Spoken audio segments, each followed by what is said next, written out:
perjalanan ini 4 jam nyetir. 4 jam nyetir Dengan trek yang seperti ini, ya kan? Asik.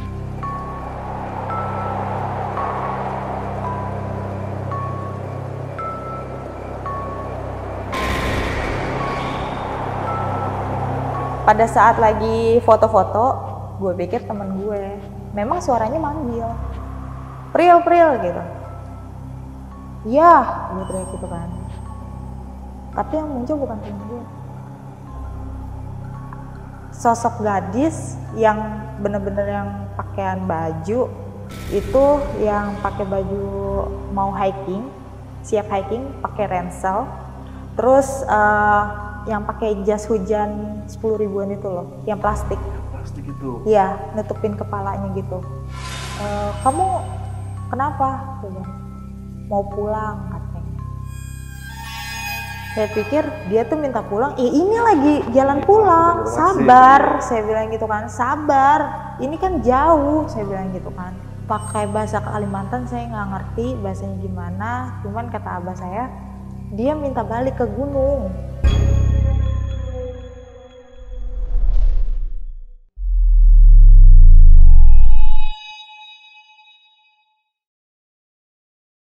Halo pasukan antara malam, balik lagi bareng gua Adit dan absen dulu lah di bawah di kolom komentar. Kalian sekarang nonton antara malam lagi sambil ngapain sih? Lagi ngemil atau lagi ngapain gitu? Dan langsung aja kita mulai saksi misteri malam ini.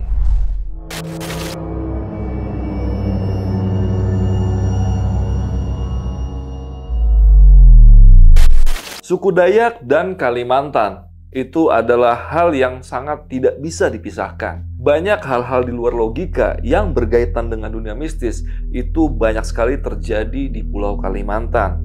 Sama seperti yang dialami oleh perempuan yang malam ini akan berbagi cerita dengan pasukan antara malam, di mana dia itu berprofesi sebagai seorang coach baking, yaitu membuat kue. Dan pengalaman ini ia alami ketika dia dan keluarganya traveling ke salah satu desa yang ada di Pulau Kalimantan. Dan langsung aja kita sapa narasumbernya, udah ada di sebelah gua, ada April. April, apa kabar April? Baik.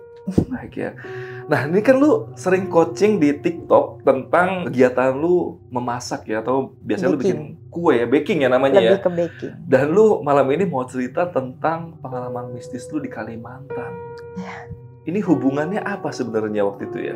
Sebenarnya sih kalau dari baking ke cerita horor nggak ada hubungannya ya.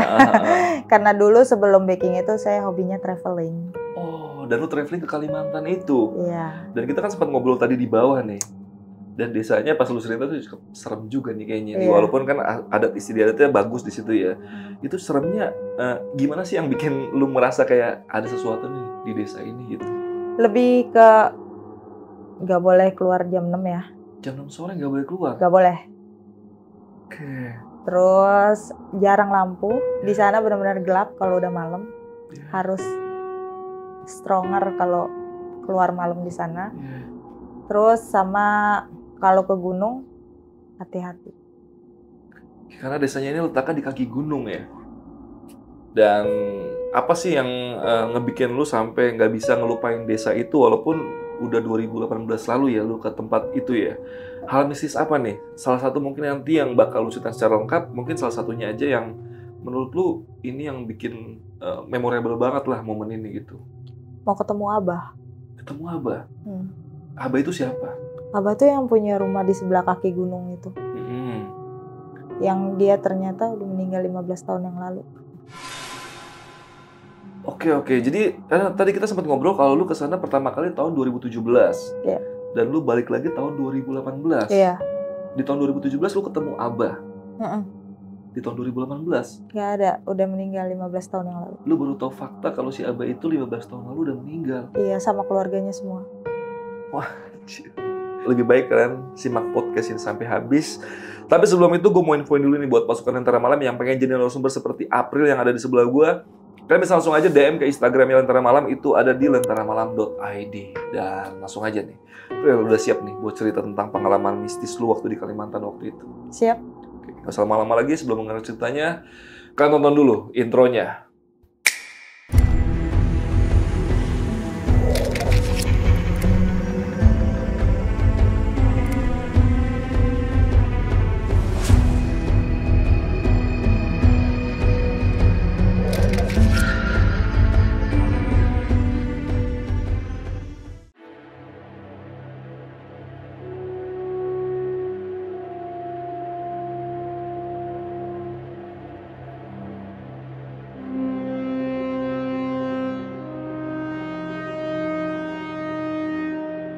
Jadi tahun 2017 itu gue jalan tanggal 27 Desember. Tepatnya niatnya sih mau tahun baruan sama keluarga. Oke.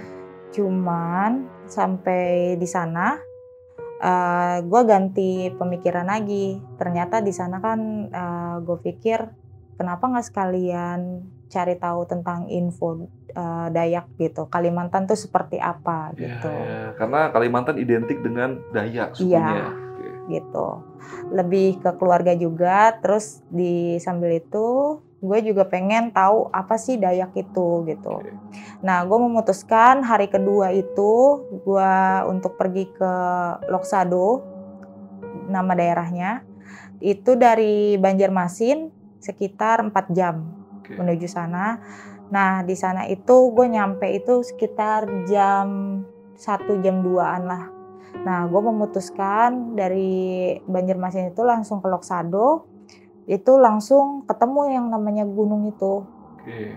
Waktu itu pekarangan rumah dan sekitarnya di sebelah gunung itu masih banyak orang. Karena siang mungkin ya. Nah, akhirnya gue naik ke atas dan itu waktu itu gue naik sama temen gue dan saudara gue 3 orang waktu itu. Nah, kita foto-foto di atas, udah segala macem, kurang lebih naik itu 1,5 jam lah naik ke atasnya. Turun lagi, itu udah sekitar sore jam 3 jam 4-an lah di situ. Nah, ada warga. Nah, sebelah gunung itu ada rumah. Oke.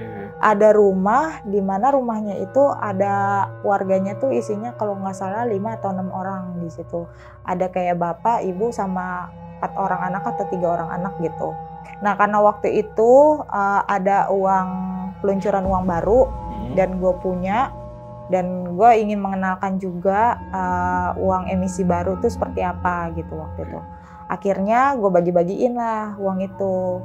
Terus gue juga pengen ada dokumentasi dong di situ. Gue dokumentasi lah ke dia, udah. Nah, selesai dari situ gue pergilah ke Loksado paling dalamnya. Momo perjalanan ini 4 jam nyetir 4 jam nyetir. dengan trek yang seperti ini ya kan. Asik. Gue pengen ketemu yang namanya kepala sukunya tuh seperti apa gitu. Oke. Nah, ternyata itu kurang lebih 35 menit atau sampai 45 menit gue kesana jalan. Nah, di situ masuk kayak perkampungan gitu. Ada jembatan yang menuju rumah-rumah warga setempat gitu. Nah, di situ juga ada wisata juga sebenarnya. Ada wisata arum jeram, terus yang tadi hiking tadi gitu. Dan masih banyak lagi sebenarnya. Cuman karena waktunya mepet dan gue rencana cuma sehari, jadi gue memutuskan itu untuk singgah di gunung itu sama singgah di rumah kepala sukunya gitu. Nah, setelah itu gue mampir, oleh tour guide gue dibawa, dikenalin. Jadi kalau kalian tahu Loksado itu masuk ke dalam sana, rumahnya tuh kayak nggak kayak di tempat kita gitu. Kalau tempat kita kan campur ya. Kalau di sana beda-beda. Jadi kayak misalkan ketemu rumah pertama sampai berapa rumah, misalkan 10 rumah itu Islam.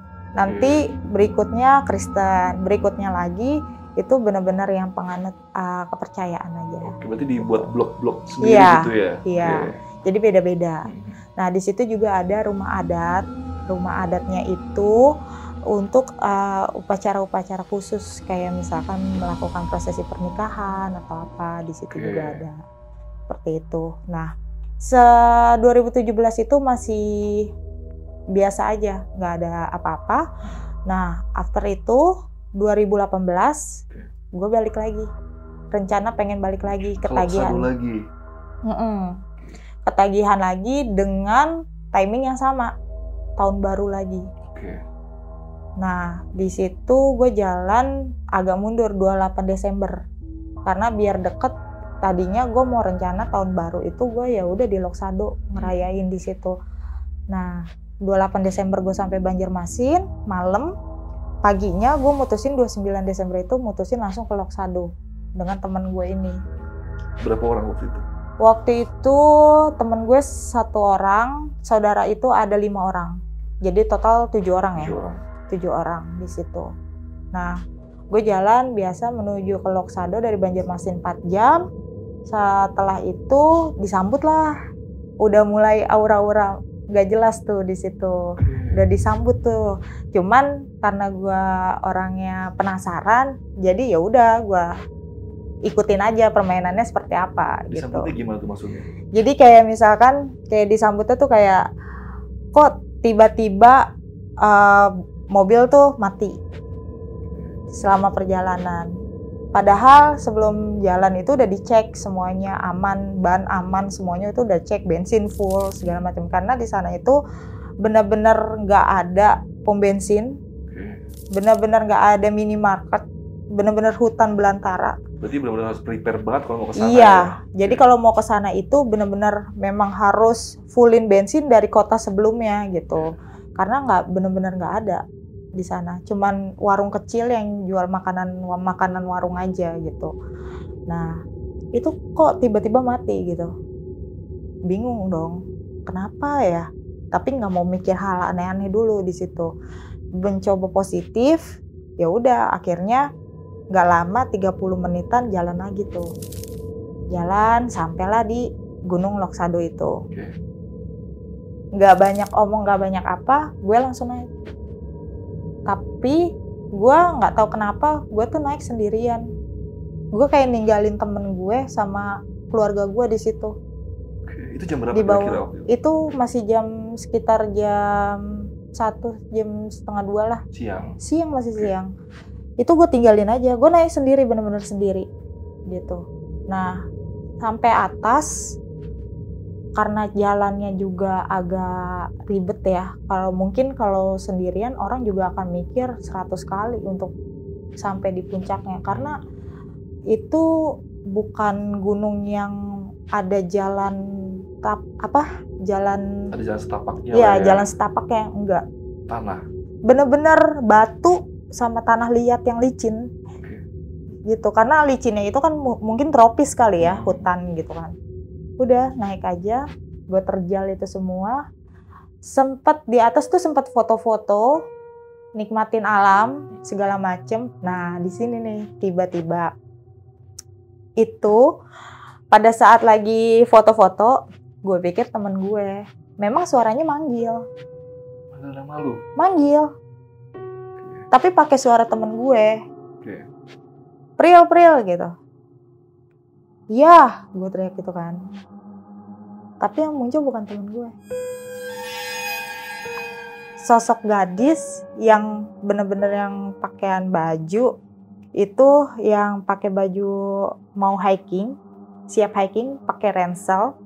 Terus yang pakai jas hujan 10 ribuan itu loh, yang plastik. Yang plastik itu? Iya, nutupin kepalanya gitu. Nah, di situ gue masih positif, gue pikir itu teman gue. Gue tanya dong, lo ngapain pakai kayak gituan? Orang gak hujan kok, panas kayak gini gue aja gerah gitu kan. Diem aja, gak ngomong apa-apa. Tapi gue gak ngeliat mukanya, karena ketutupan si plastik itu kan. Ya, udah tuh diem aja dia. Gak lama gue duduk. Jadi kan puncaknya itu, kalau emang bener puncaknya itu gini ya gunung tuh. Nah di sini tuh ada batu. Nah kalau mau spot foto yang bagus, kelihatan semuanya, kita harus foto di sini sambil ngeliat ke bawahnya gitu. Nah dia tuh duduk di sini, di puncaknya ini, dan gue sendiri pun nggak berani duduk di sini. Karena gitu. terlalu Beresiko tinggi, karena bisa jadi kepleset dikit, die. Iya, di situ makanya. Wah resiko tinggi banget nih gitu kan. Tapi dalam hati tuh masih ya biasa aja, nggak mikir yang aneh, yang harus apa nih orang siapa apa, nggak ada pikiran kayak gitu. Masih santai. Terus di sana tuh keadaan emang enak banget buat minum kopi apa segala macem kan, baca buku, nikmatin alam banget, tenang gitu segala. Nah di situ gue tawarin. Si cewek itu gue tawarin karena dia duduknya sebelahan sama gue. Cuman dia agak tinggi, gue agak rendah aja gitu. Gue tawarin, mau nggak minum kopi di sini gitu kan. Cuma geleng-geleng. Gitu-gitu dong. Ya udah dong, masukin lagi. Mau nggak roti? gitu-gitu aja. Tanpa ada kata-kata yang keluar dari mulutnya. Gak ada, bener-bener silent yang dia iniin ke saya ya.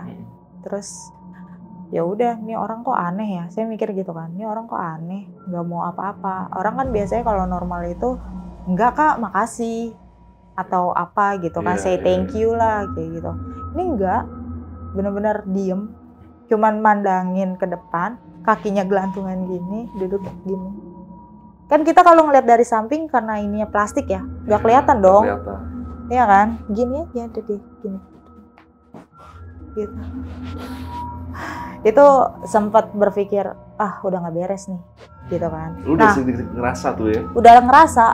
Nah, nggak lama dari situ temen gue manggil lagi, Pril, lu di mana? Gitu kan. Karena mau masuk ke lorong yang nyampe puncaknya itu bener-bener susah. Kalau kalau salah sedikit kaki masuk ke dalam batu itu bahaya banget, gitu kan. Cedera lah ya? Cedera. Nah, makanya temen gue tuh manggil supaya minta bantuan gitu. Pril, lu di mana? Di sini, Kak. Aku bilang gitu kan. Bantuin dong, ini mau masuk, kata dia kan gitu. Ya udah, tak bantuin kan. Tak bantuin. Pas nengok lagi udah nggak ada. Baru mau bilang, Kak, ini ada. Oh, kok nggak ada? Kemana ya? Tapi ya, gue sendiri pun nggak berani ngomong ke temen gitu. Akses untuk pergi dari puncak itu cuma jalan itu doang? Jalan itu doang, nggak ada lagi. Nggak ada lagi yang lewat? Nggak ada, kecuali terbang ke bawah.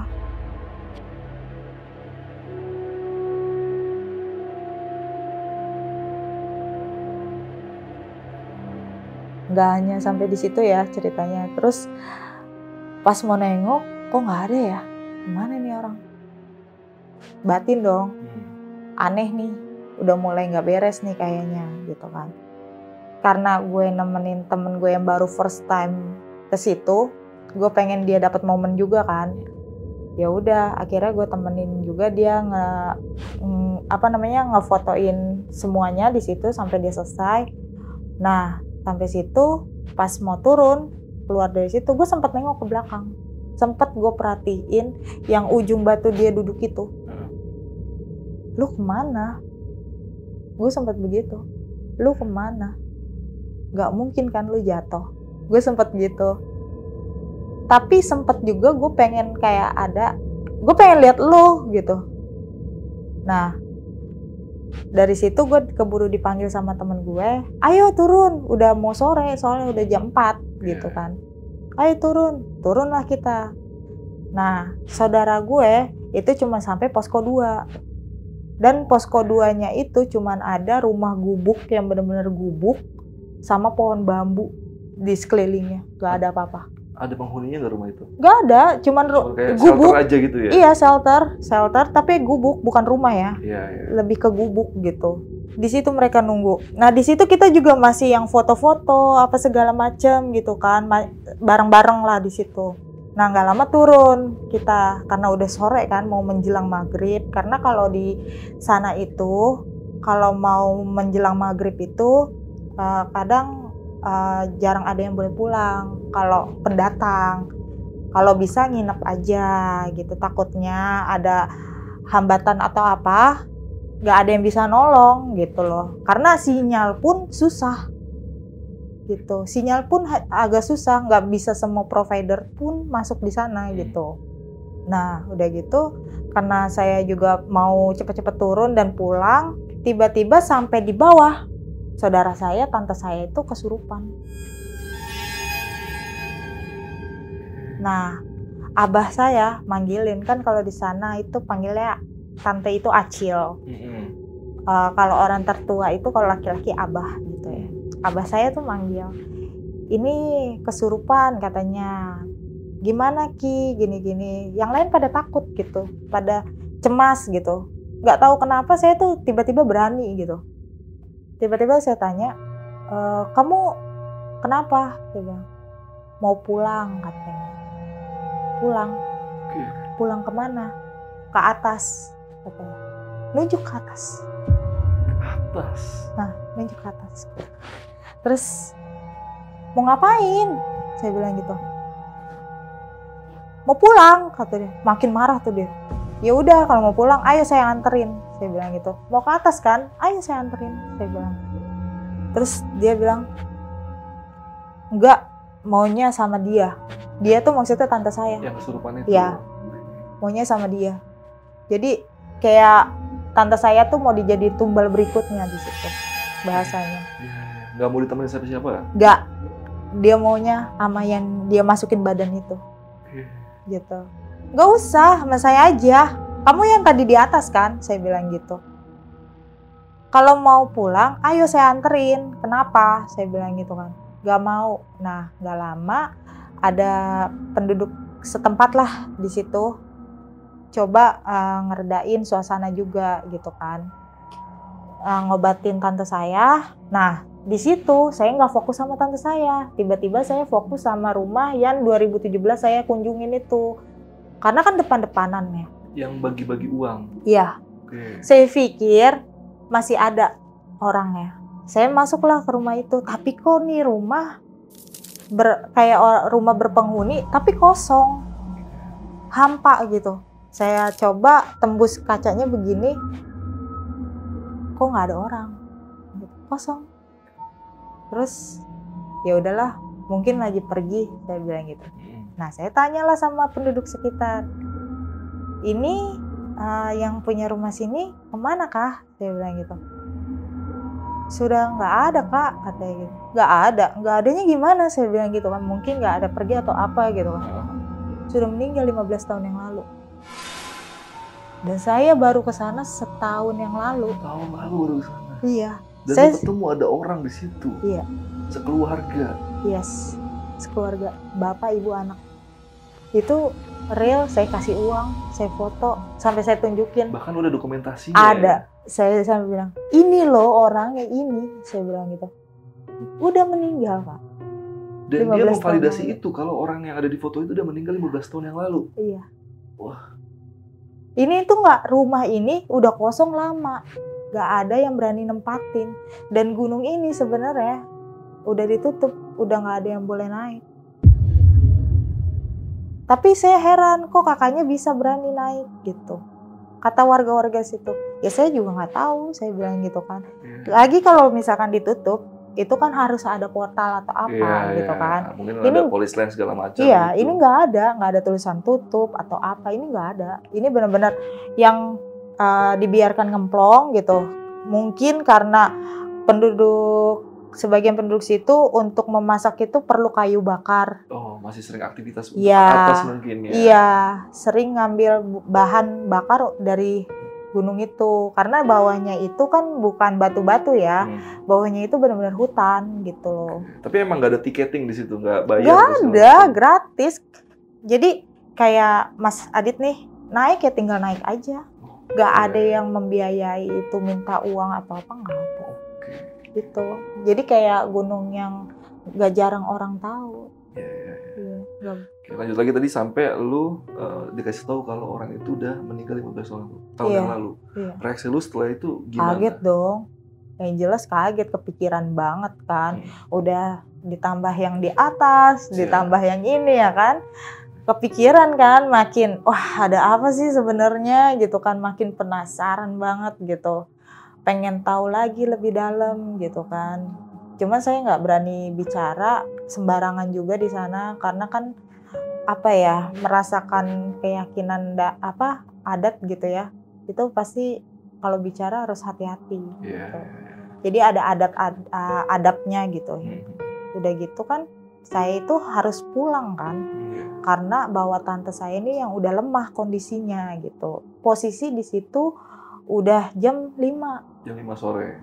Sedangkan jam 6, setengah 6 itu kalau menurut orang situ udah nggak, jangan pulang lah, lebih baik stay di situ di Loksado itu, sewa kayak penginapan gitu sehari aja. Pagi-pagi pulang silahkan gitu. Karena tradisi di sana emang kalau jam 6 sore nggak boleh ada aktivitas sama Nggak sekali. boleh. Orang udah masuk ke rumah semua. Jadi kalau malam pun hanya suara binatang aja, kayak jangkrik, maaf ya, babi, kayak gitu-gitu aja, anjing, kayak gitu-gitu aja. nggak ada yang lain. Benar-benar suara hutan yang kita dengerin gitu. Dan di sana juga masih minim listrik. Jadi orang-orang tertentu aja yang punya aliran listrik. Nggak semua gitu. rumah ada Enggak. listriknya. Pakai kayak gini, lentera gini. Iya. Pada saat itu ya udah dong, saya bilang ke tante saya, gimana kalau kita nginep? Gak setuju, karena mereka juga punya keluarga kan, yang di Banjarmasin. Gak bisa, anak saya kan di sana gini-gini. Oh ya sudah, mau nggak mau dong. Ini lebih ekstrim lagi, saya harus terjal. Karena di jalan itu benar-benar nggak ada lampu jalan. Hutan, dikelilingin hutan pohon besar semua dengan jalanan 1-2 mobil aja yang aspal. Udah seperti itu. Jadi kalau misalkan ngeliat ke spion belakang pun nggak akan kelihatan ada apa-apanya gitu loh. Nah, udah gitu kan saya itu yang cuman bisa nyetir ya saya doang gitu. Nggak ada yang lain tuh, nggak ada yang bisa nyetir gitu. Mau nggak mau saya harus bawa keluar mereka kan dari situ. Nah, akhirnya kondisi tante saya tuh udah makin terpuruk, makin kayak orang pingsan, lemes banget gitu. Panik juga saya. Akhirnya saya coba nyewa hostel di situ. Akhirnya mau nginep juga. Iya, tapi saya nggak bilang dia. Oke.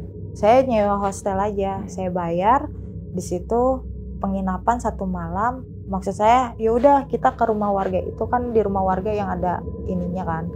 Ya udah ke situ aja dulu. Nanti gimananya kita pikirin nanti. Saya bilang yang penting tante saya ini sembuh dulu, saya bilang gitu kan. Ya udah mau tuh akhirnya dibujuk-bujuk. Tapi setelah jam 8 malam kambuh lagi. Kesurupan lagi. Minta pulang lagi. Ke atas lagi. Iya. Ke gunung itu lagi. Oke. Ini kayak ada pesan yang mau disampaikan, tapi belum ada orang yang bisa nemuin pesan itu apa gitu. Oke. Aneh gitu. Kenapa selalu tante saya tuh dimasukin itu? Dan mintanya tuh pasti pulang lagi ke tempat yang tadi lagi gitu. Sampai saya capek kan denger ocehannya, nggak tahu kayak kebawa emosi gitu. Saya bilang, ya udah pulang aja lah sendiri. Saya bilang gitu kan. Kalau mau pulang bawa tante saya, bawa aja. Saya bilang gitu kan. Saking capeknya saya gitu. Udah capek di jalan, capek aktivitas kan, terus capek semuanya gitu. Udah bawa aja. Saya bilang gitu kan. Tapi dia tuh kayak marah, melototin saya kayak orang mau nerkam gimana sih. Kayak gitu. Kamu kalau mau pulang silakan. Jangan bawa-bawa orang lain. Saya bilang gitu. Udah di situ makin manas di hotel itu. Kayaknya nggak bisa didiamin nih. Baliklah. Beraniin diri untuk pulang. Pulang ke Banjarmasin. Iya. Jam 8 malam waktu itu. Nggak ada penerangan, cuman modal lampu mobil. Kalau mobilnya mati, lampunya selesai saya. Nggak ada ketemu papasan sama dengan kendaraan lain. Nggak ada. Karena nggak ada yang berani. Kalau udah jam 6 itu, udah mentoknya jam lalu lintas itu udah tutup. Udah tradisi di sana seperti itu ya? Iya. Sampai di Banjarmasin, ada kendala nggak selama perjalanan? Ada banyak.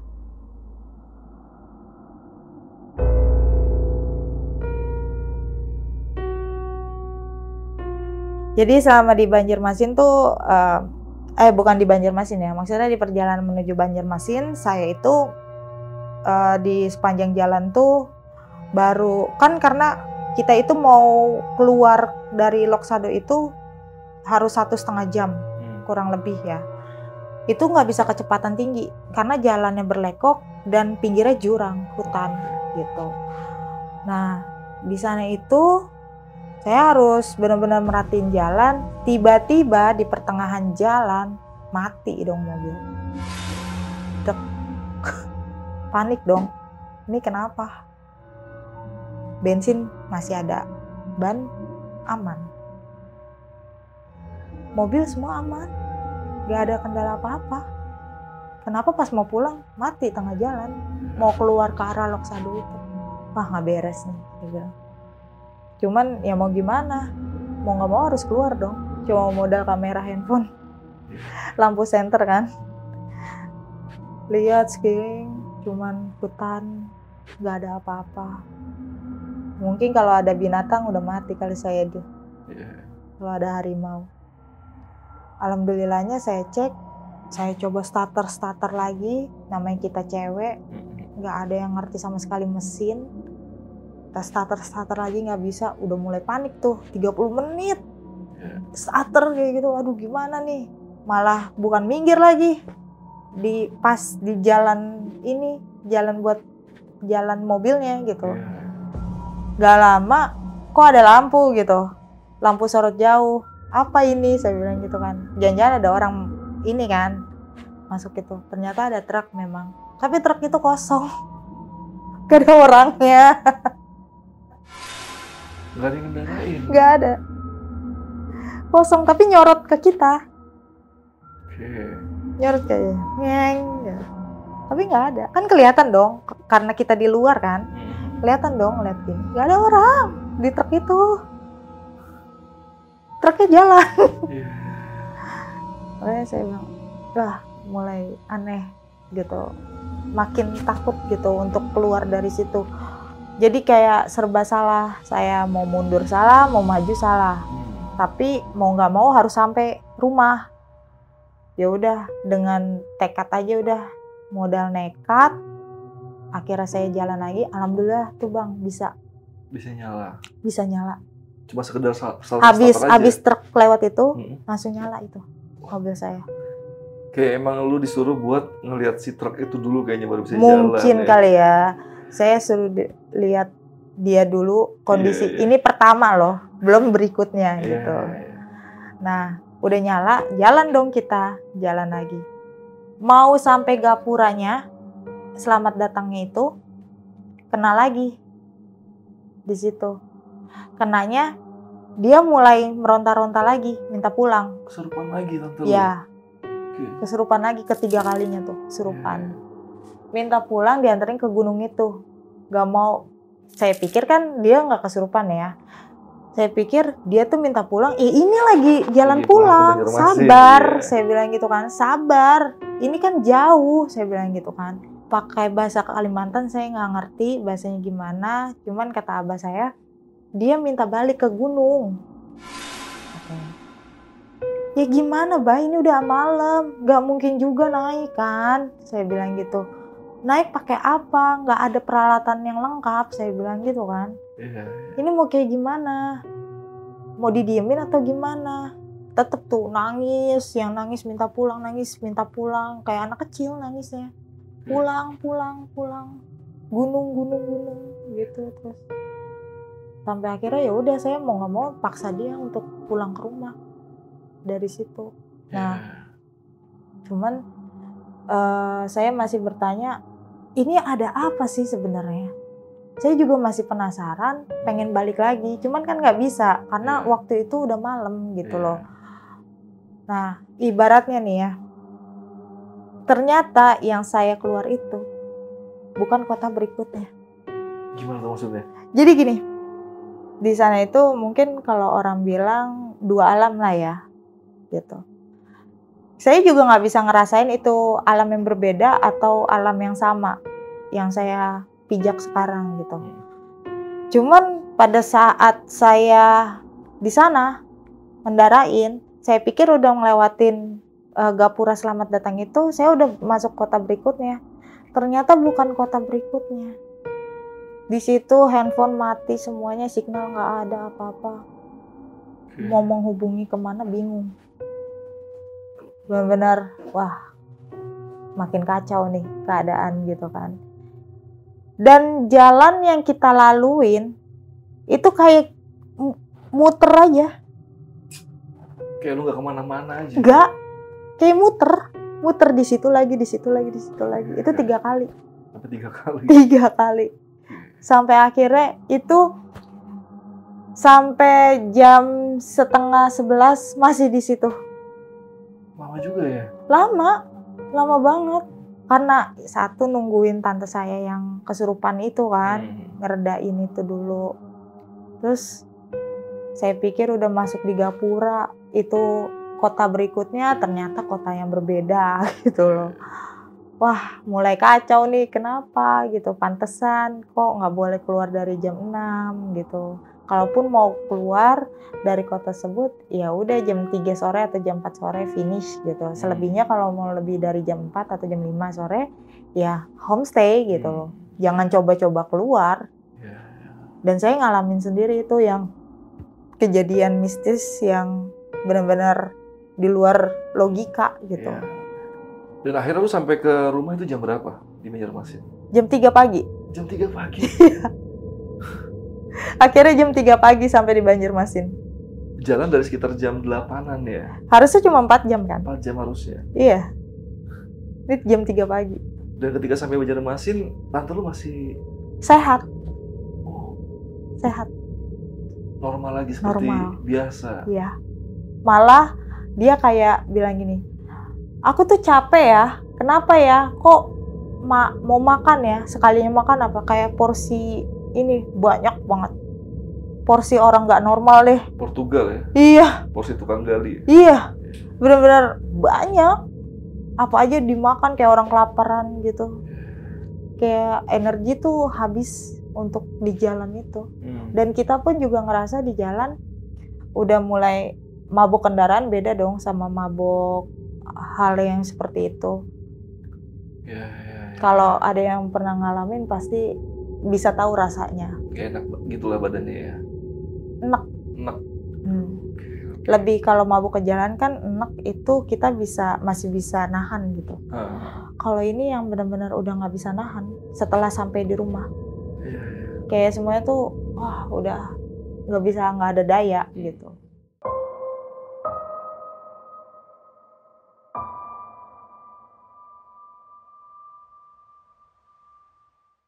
Oke, Pril, ini kan secara garis besar nih hal-hal mistis yang lu alamin ketika lu ada di Kalimantan itu. Ini kan yang tokoh utama bisa gue bilang nih si perempuan yang lu temuin di puncak itu ya. Iya.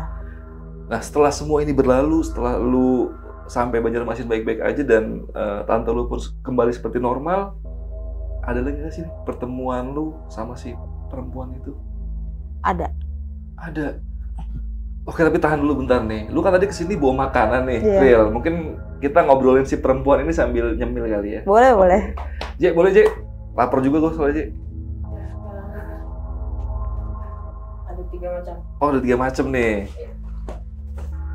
Oke, ini lu bawa bikinan lu nih? Iya, bikinan Bikinan lu sendiri? homemade. Oke, ini apa nih? Lu ada apa aja nih? Jadi ini ada brownies, ada pastel, ada bolen pisang. Bolen pisang. Gue boleh nyobain yang pastel lah ya? Boleh, karena silakan, gue suka yang gurih-gurih soalnya nih. Silakan.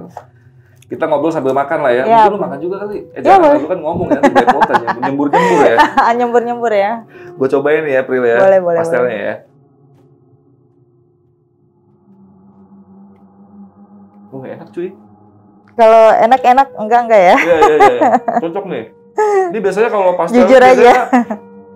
minimal 8.000, 10.000 kayak ini harganya. Enggak, Nggak nyampe. 3.000 aja. Yang bener lo. Iya.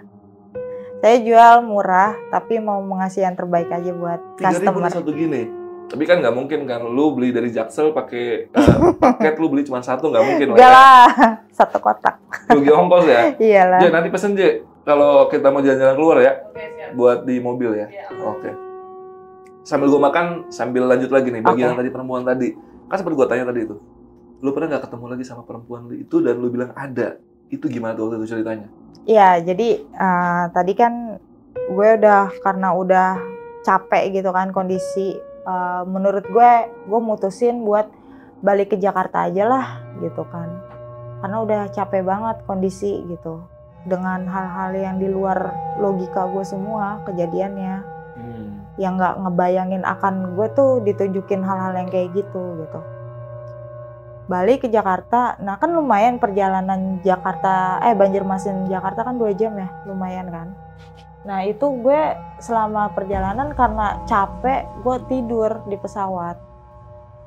Gue pikir gue tuh udah sampai di Jakarta, ternyata belum. Ternyata gue tuh mimpi ketemu sama cewek. Nah cewek itu tuh ibaratnya kayak ngasih pesan gitu ke gue. Kayak lu tuh kalau datang kemana-mana ataupun lu datang lagi ke sini, paling enggak lu berdoalah buat keselamatan diri lu jangan kayak gue, bahasanya gitu. Itu yang lo temuin dalam mimpi. Iya, Tapi kelihatan wujudnya. sama yang gue lihat. Ya, Tapi kan yang pertama gue nggak ngeliat muka ya, Iya. gue hanya ngeliat badan aja Iya. sama apa yang dia pakai. Gue lihat itu mukanya cantik, cewek itu cantik. Ternyata dia tuh jatuh karena dia terlalu apa ya, sombong kali ya. Oke. Lebih Karena ke, lu tadi sempat bilang juga ya, Pril, karena di puncaknya itu bener-bener cukup beresiko kalau lu berada di iya, situ. iya. Karena memang kalau foto di situ bagus. Iya. Jarang orang mungkin kalau lo bisa foto di situ kebanggaan lo kali bisa foto di situ dengan istilahnya background yang luar biasa lah di bawah itu. Oke. Gitu. Nah, sedangkan gue tuh memang pengen nyoba itu, tapi keburu ketemu sama si cewek ini kan. Wah. Dan gue nggak tahu pesannya dia tuh apa, karena kan dia nggak ngomong sama gue sama sekali. Iya. Cuman hanya duduk di tempat yang pengen gue foto itu, Dan dia duduk giling-giling uncang-uncang aja ya. kaki gitu kan.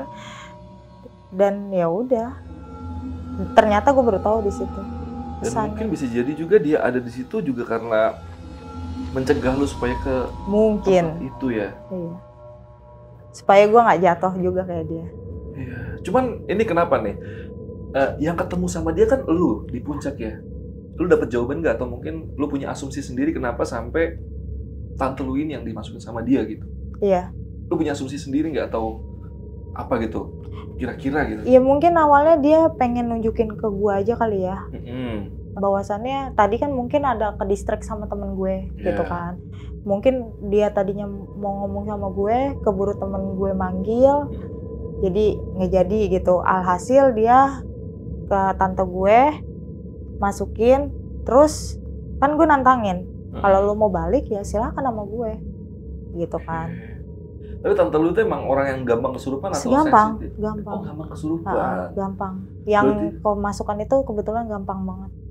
Berarti emang kalau ke tempat-tempat angker juga Iya, beresiko juga dia udah- gampang kesurupan Dia udah ya? ngerasain. Nah, sebelum itu juga tante gue tuh pernah ngomong gini, sebelum jalan nih kita. Kamu yakin mau ke sana? Katanya pakai bahasa Kalimantan gitu kan.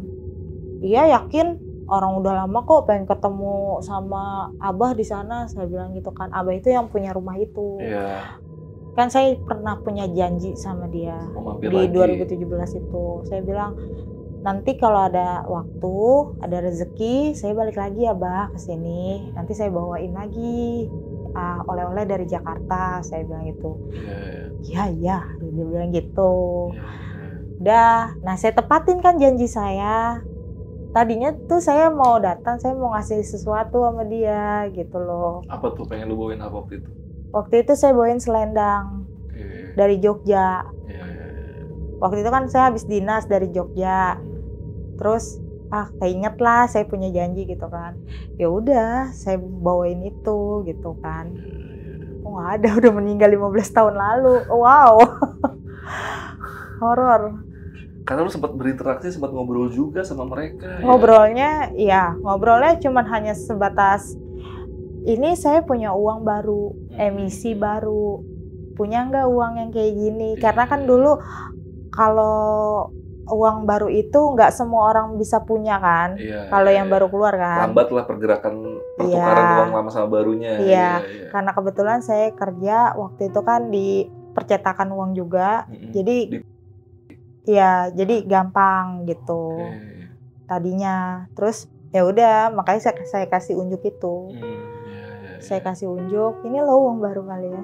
Kayak gini bentuknya. Berarti lu punya uang ini dong yang 75.000 ya? Punya. Sulit tuh, gue belum punya tuh kayaknya. Boleh Punya. ditukar dengan uang 75.000 saya. Jangan, itu souvenir. Karena itu emang limited banget ya. Iya. Jangan, itu hadiah kenang-kenangan dari kantor lama saya. Oh, berarti sekarang udah nggak Enggak, kerja di situ lagi. saya mutusin resign. untuk nekunin usaha Ya. ini. Dan tadi Instagram gue lupa gue sebutin, Instagramnya apa? Instagramnya Mama Mi Cake and Bakery aja. Oke, nanti gue taruh linknya di deskripsi dan di sini mungkin gue tampilin Instagramnya. Iya, langsung Ini- pesan WhatsApp aja juga bisa. WhatsApp bisa ya? Iya. Mungkin mau di-share nomor WhatsAppnya? Iya nanti. Boleh. Bisa. Di Instagram aja lah ya? Iya, Oke, apa mau di sini? nanti aja di Instagram juga ada kok, Instagram langsung ada WhatsApp-nya nge-link. ya, langsung nge-link ya. Ah. Oke, biar kan nggak spamming tiba-tiba ngechat P doang kan nggak jelas. Iya, Pe. Order kagak.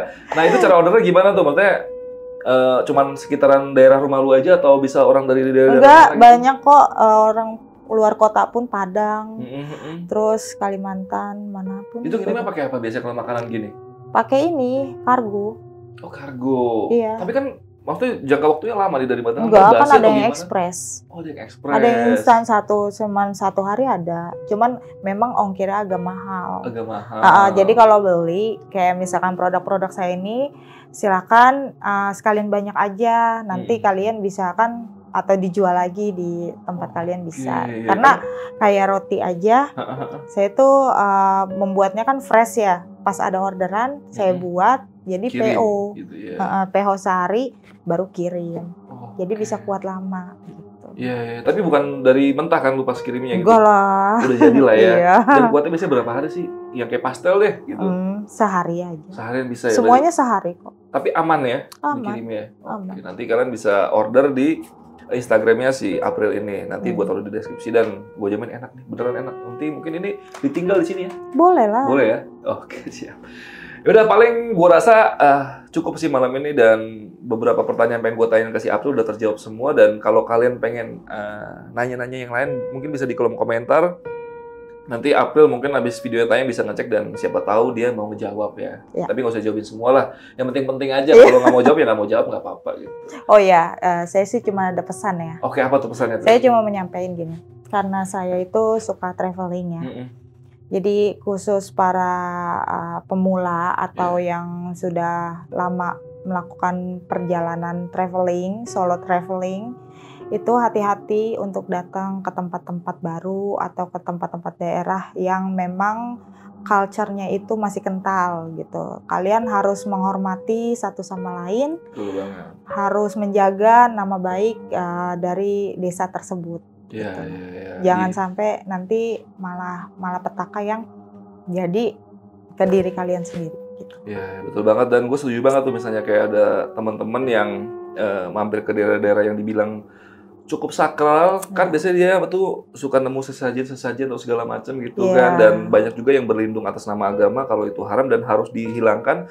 Menurut gue jangan sampai seperti itu lah. Iya, Itu kan ada hargai tradisi aja. ya dari sana, ya udah ben aja kalau lu ngerasa nggak sesuai sama agama lu, ya udah cuekin aja, nggak usah ngerusak apa-apa, nanti bakal jadi masalah dan mungkin nanti kalian sendiri yang kena petakannya. Iya, Dan satu lagi nih, mungkin karena si April ini hobinya traveling nih, gue mau ngasih pesan-pesan nih buat Gen Z nih ya. boleh. Karena nih mungkin banyak nih pasukan Lentera Malam nih yang Gen Z nih, buat kalian yang suka traveling, berdalih ingin healing, Nah, itu gue rasa sih percuma aja karena penyakitnya itu udah di kepala Anda. Jadi kalau badan Anda kemana-mana pun itu nggak akan ngefek nggak akan apa-apa. hilang. Benerin dulu otaknya baru kalian traveling. Ya itu, jadi traveling buang-buang duit cuman buat healing ternyata nggak ada efeknya karena penyakitnya di otak bukan di badan Dan di kalian. hati.